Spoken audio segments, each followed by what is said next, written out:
성도 여러분 안녕하십니까? 네, 오늘은 어떤 주제로 함께 말씀을 나눌까 고민을 하다가 주제를 힘이 아닌 힘이라는 말씀으로 함께 말씀을 나누고자 합니다. 이번 설교를 준비하면서 어떤 내용으로 함께 말씀을 나누면 좋을까 고민하다 지난 6월부터 현재까지 패스파인더 대원들과 함께 진행하고 있는 성경탐험대의 범위인 여호수아와 사사기 말씀을 나누면 좋겠다고 생각하게 되어 준비를 하게 되었습니다. 이 시간을 통하여 오직 말씀에 드러나신 하나님께 영광이 되며 저희에겐 큰 은혜가 충만한 시간 되길 간절히 바랍니다. 먼저 저희가 함께 살펴볼 말씀의 부분은 바로 여호수아입니다. 여호수아는 표제에서 언급되고 있듯이 모세의 후계자인 여호수아의 이름을 따라 붙여졌습니다. 따라서 여호수아서의 표면적인 내용을 살펴보면 여호수아를 중심으로 이스라엘 백성들이 하나님께서 약속하신 가나안 땅을 정복하는 내용임을 파악할 수 있게 됩니다. 그러나 여기서 한 가지 저희가 생각해 볼 부분이 존재합니다. 앞으로 몇 번을 더 여호수아서에 관련된 말씀을 가지고 설교를 하게 될 텐데요. 이 여호수아서의 표면적인 내용을 살펴보면 그 내용이 다소 이스라엘 백성들만을 위한 하나님의 섭리로 보이는 경우가 다소 존재합니다. 이는 여호수아의 전반적인 내용을 보면 가나안 땅 정벌을 위해 무려 33개의 이방 나라와 왕들을 몰살시키며 심지어 그들의 성읍과 말 및 병거들까지도 남김없이 불살라버리는 말씀 등은 말씀을 읽는 독자들이 거북할 정도로 자비 없고 잔인한 내용들이 많이 언급되고 있기 때문입니다. 그러나 저희가 익히 알고 있듯이 성경의 모든 말씀은 각자 분리된 것이 아닌 말씀 하나하나가 다 연결되어 있으며 특별히 하나님의 사랑의 모습은 구약과 신약에서 모두 동일하게 나타난다고 언급하고 있습니다. 그렇다면 이 여호수아의 전반적인 내용은 어떻게 해석하는 것이 올바른 해석일까요? 결론부터 말씀드리면 여호수아서는 이스라엘 백성들만을 위한 하나님의 일방적인 사랑과 보호의 말씀이 아닙니다. 다시 말해 이스라엘 백성들이 땅을 정복하고 승리하는 표면적인 내용을 넘어서 여호수아서의 주된 내용은 하나님의 말씀에 순종할 때 그분께서 역사하시는 능력의 메시지가 담긴 말씀이며 나아가 이스라엘 백성들뿐만 아니라 하나님의 말씀에 순종한 모든 이들에게 동일하게 역사하시는 사랑의 메시지가 담긴 곳이 바로 여호수아서라고 할 수 있습니다. 이 말씀을 기억하시며 함께 여호수아 2장 말씀을 읽어보도록 하겠습니다. 여호수아 2장 1절에 있는 말씀입니다. 여호수아 2장 1절에 있는 말씀을 함께 큰 소리로 봉독하도록 하시겠습니다. 시작. 눈의 아들 여호수아가 시딤에서 두 사람을 정탐꾼으로 보내며 이르되 가서 그 땅과 여리고를 엿보라 하매 그들이 가서 라합이라 하는 기생의 집에 들어가 거기서 유숙하더니. 네, 본문 말씀을 다루기 전에 현재 이스라엘 백성들의 환경적 배경을 살펴보도록 하겠습니다. 현재 하나님께서 이스라엘 백성들에게 가장 먼저 차지하라고 명하신 성읍은 어디였습니까? 네, 맞습니다. 바로 여리고 성이었습니다. 그렇다면 이 여리고라는 이 지역은 어떤 성읍이었을까요? 저희가 함께 살펴본 이 여리고 성읍은 당대 가나안에 있는 지역 중 가장 거대하고 강력한 성이었습니다. 이 여리고에 대해 자세히 살펴보면 다음과 같습니다. 이 성읍을 표현할 수 있는 단어는 결코 함락되지 않는다는 말의 어원인 난공불락의 초롱성이라고 할 수 있습니다. 당시 여리고 성읍을 둘러싸고 있는 거대한 성벽은 높이가 약 10m에 달하며 그 지역의 특성상 고지대에 위치하였기 때문에 지리적 특성을 활용하여 PPT에서 보시는 바와 같이 성벽 밑에 외부 옹벽을 구축함을 볼 수 있게 됩니다. 따라서 그 높이를 합산하여 보게 되면 성읍의 전체 높이는 총 30m에 달한다고 볼 수 있게 됩니다. 이는 오늘날로 말할 것 같으면 아파트 10층 정도 자랄 정도의 성읍의 높이라고 파악하시면 조금 더 쉽게 와닿을 수 있을 것 같습니다. 더군다나 그 성벽의 너비 또한 성벽 위로 마차가 다닐 수 있을 정도인 그 넓은 너비인 1.5에서 3.4m로 된 두꺼운 성벽으로 지어졌다고 합니다. 그리고 이러한 거대한 성벽이 하나도 아닌 상층과 하층으로 지어진, 즉 이중으로 지어질 정도로 견고하고 거대한 성읍이었습니다. 따라서 당시 많은 적군들이 여리고 성읍을 접근하였어도 그 높은 성벽과 이중으로 구성된 견고한 토대로 인하여 이를 함락시키지 못할 정도로 굉장히 강력한 성읍이었다고 합니다. 즉, 지금 이스라엘 백성들이 하필이면 가장 먼저 만나야 되는 민족이 바로 당대 가장 강력했던 민족인 여리고 성읍이었던 것입니다.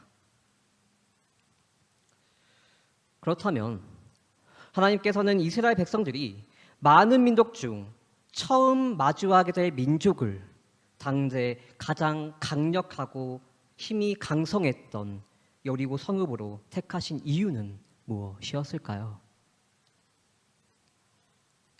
하나님께서 다른 민족도 아닌 당대 가나안 지역에서 가장 강력했던 성인 여리고 성을 처음으로 마주하게 한 궁극적인 이유는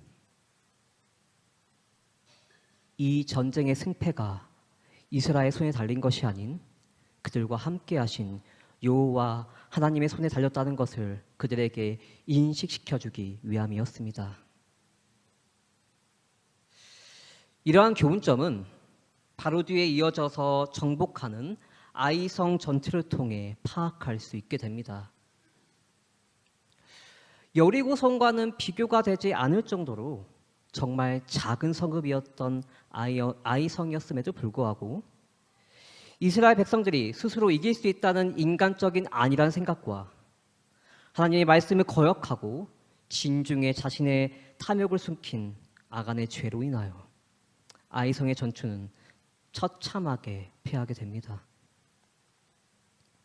즉, 이를 통해 저희가 다시금 기억해야 할 중요한 사실은 여호수아서에서 언급되고 있는 이 승리의 장면들은 이스라엘 한 민족을 위한 하나님의 은혜가 아닌 하나님의 말씀에 순종한 이들에게 역사하시는 하나님을 언급하는 내용이며, 이러한 사실은 이스라엘 백성들에게 각인시켜주기 위하여 그들의 능력으로는 도저히 이길 수 없는 여리고 성을 첫 도입 부분에 등장시킴으로써 그들과 함께 하시는 하나님의 크신 역사하심을 경험하게 하기 위한 그분의 은혜의 계획이었습니다.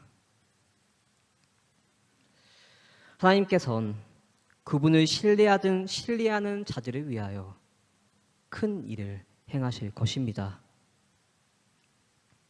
그러나 하나님의 백성이라고 공언하는 자들이 보다 큰 능력을 받지 못하는 이유는 어쩌면 그들이 자신의 지혜를 크게 의지하고 여호와께서 저희들을 위하여 당신의 능력을 나타내도록 그분에게 기회를 드리지 않는 까닭이 아닐까요?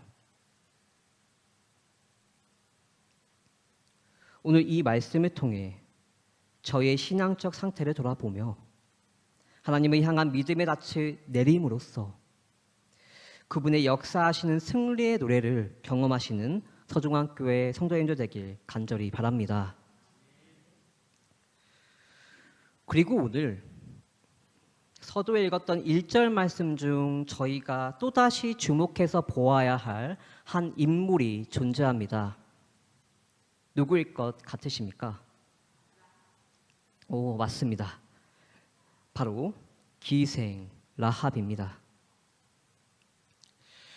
그렇다면 두 정탐꾼이 이 여리고 성읍을 정탐하러 갔을 때 많은 장소 중, 많은 지역 중 라합 기생의 집으로 들어가서 유숙한 이유는 무엇이었을까요?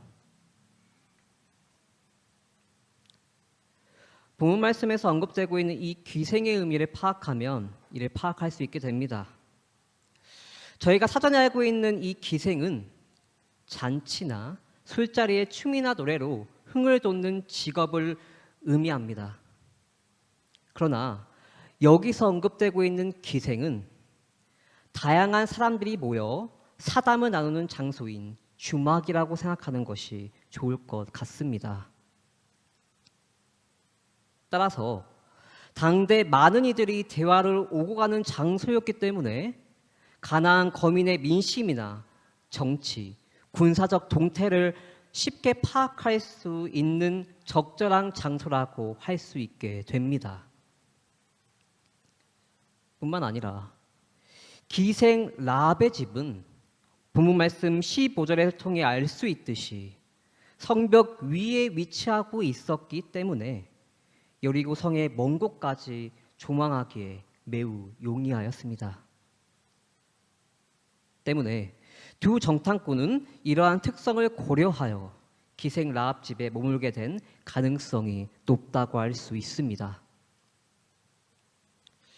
이러한 사전적 배경을 파악하고 이어지는 본문 말씀인 여호수아 2장 9절에서 10절을 읽게 되면 이를 명백히 파악할 수 있게 됩니다. 함께 여호수아 2장 9절에서 10절에 있는 말씀을 봉독하도록 하시겠습니다.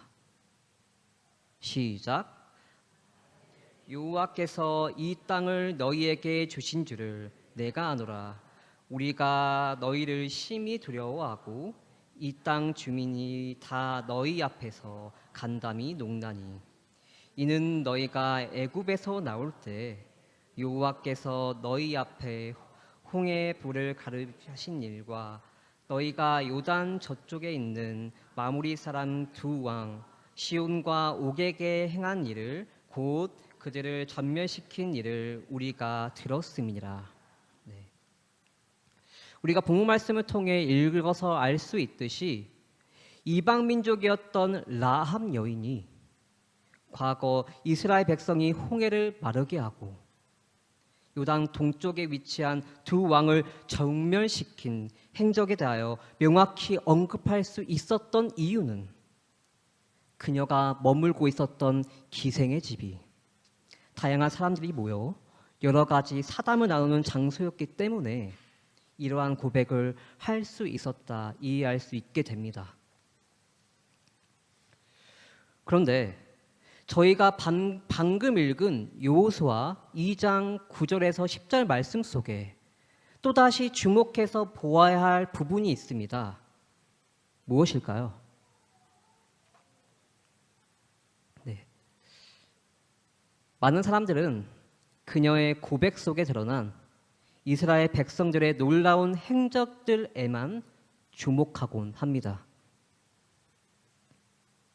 물론 홍해를 마르게 하신 기적과 아모리의 거대한 두 왕을 물리친 일은 놀랍고도 중요한 역사적 사실이라고 할 수 있습니다. 그러나 이 문장에서 저희가 가장 중요하게 생각해야 될 부분이 있다면 그건 바로 이 문장의 첫 부분에 언급되고 있는 주어입니다. 해당 본문 문장의 주어는 무엇입니까? 네, 맞습니다. 바로 본문 말씀의 주어는 바로 여호와입니다. 특별히 이 문장에 언급되고 있는 이 주어의 역할은 대단히 중요한 의미를 내포하고 있는데요. 그 이유는 바로 이스라엘 백성들이 가나안 지경까지 올 수 있었던 것은 이스라엘 백성, 그들의 힘이 아닌 그들과 함께 하신 여호와 하나님, 그분께서 이끄셨다는 고백, 즉 나의 힘이 아닌 힘, 바로 여호와 하나님께서 행하셨다는 말씀인 것입니다. 그리고 가장 중요한 부분은 이러한 고백이 누구를 통해 언급되고 있습니까? 여호와께서 행하셨다는 이 고백이 이스라엘 백성도 아닌 이방 민족에 속한 라합이라는 한 여인의 입술을 통해 언급되고 있다는 것입니다. 라합, 그녀의 입에서 흘러나온 한마디의 고백으로 인하여 그녀는 어떻게 됩니까? 성도님들께서 다 아시는 바와 같이 죽을 수밖에 없었던 이방 민족에 속해 있던 그녀는 이스라엘의 두 정탐꾼을 도와주는 역할을 하게 되며 이후 여리고 성이 무너지는 날 자신의 목숨뿐만 아니라 자신의 혈육까지 구원을 받게 되는 은혜의 경험을 하게 됩니다. 이는 어떠한 메시지가 담겨 있는 것일까요? 혹시 서두에 제가 언급했던 말씀 기억하십니까? 여호수아서는 한 민족인 이스라엘 백성들만을 위한 국한적인 말씀이 아닌 그분의 말씀에 순종한 모든 이들을 향한 하나님의 은혜와 사랑의 메시지라고 말씀드렸습니다. 그리고 지금 라합 여인을 통해 또다시 저희가 파악할 수 있는 사실은 여호수아서가 가나안 사람들은 무조건 죽이고 이스라엘 백성들을 무조건 살리는 민족 의식의 책이 아닌 인간 누구에게나 심지어 라합과 같은 이방인이자 기생이었던 사람이라 할지라도 그분의 말씀 아래 순종한 모든 이들에게 승리와 구원이 있음을 볼 수 있게 된다는 것입니다. 더하여 믿음으로 하나님을 따랐던 이방 여인인 라합은 단순히 구원만 얻게 되나요? 함께 마태복음 1장 5절에서 6절에 있는 말씀을 읽어보도록 하시겠습니다. 마태복음 1장 5절에서 6절에 있는 말씀입니다. 함께 봉독하도록 하시겠습니다. 살몬은 라합에게서 보아스를 낳고 보아스는 루sek에서 오벳을 낳고 오벳은 이새를 낳고 이새는 다윗 왕을 낳으니라. 말씀을 통해 파악할 수 있듯이 그녀는 훗날 이스라엘 왕으로 오른 다윗의 조상이자 이 땅을 구원하러 오신 예수님의 그 위대한 족보에 오르는 업적을 남기게 됩니다. 오늘 저는 여호수아 2장의 말씀을 묵상하며 여호수아서 안에 담긴 하나님의 사랑을 맛보게 되었습니다. 즉 하나님께서는 난곡 불락 성읍이었던 여리고성에 비하여 너무도 나약했던 이스라엘 백성들에게도 이방 여인이었던 라합과 같이 하찮고 부족한 사람이라 할지라도 그분의 말씀에 순종하여 고백하는 모든 이들에게 하나님께서는 축복하시며 내가 생각했던 것보다 더 큰 은혜와 섭리로 역사하심을 볼 수 있기 때문입니다. 그리고 이 말씀을 성경 탐험대에 참여하는 학생들에게 다시금 알려주며 어쩌면 표면적인 내용만으로는 어렵고 지루하게 느낄 수 있는 말씀에 그 내면에 담긴 새로운 시각을 제시해 주었고 그 말씀 속에 담긴 하나님의 사랑의 메시지를 새롭게 알려주는 시간이 되었습니다. 성도님들께서는 오늘 말씀 안에 담긴 하나님의 사랑이 느껴지시나요? 이스라엘 백성들과 라합을 향한 하나님의 은혜의 섭리는 여호수아 안에서만 끝나는 것이 아닙니다. 이 크신 하나님의 사랑은 오늘날도 동일하게 역사하고 계십니다.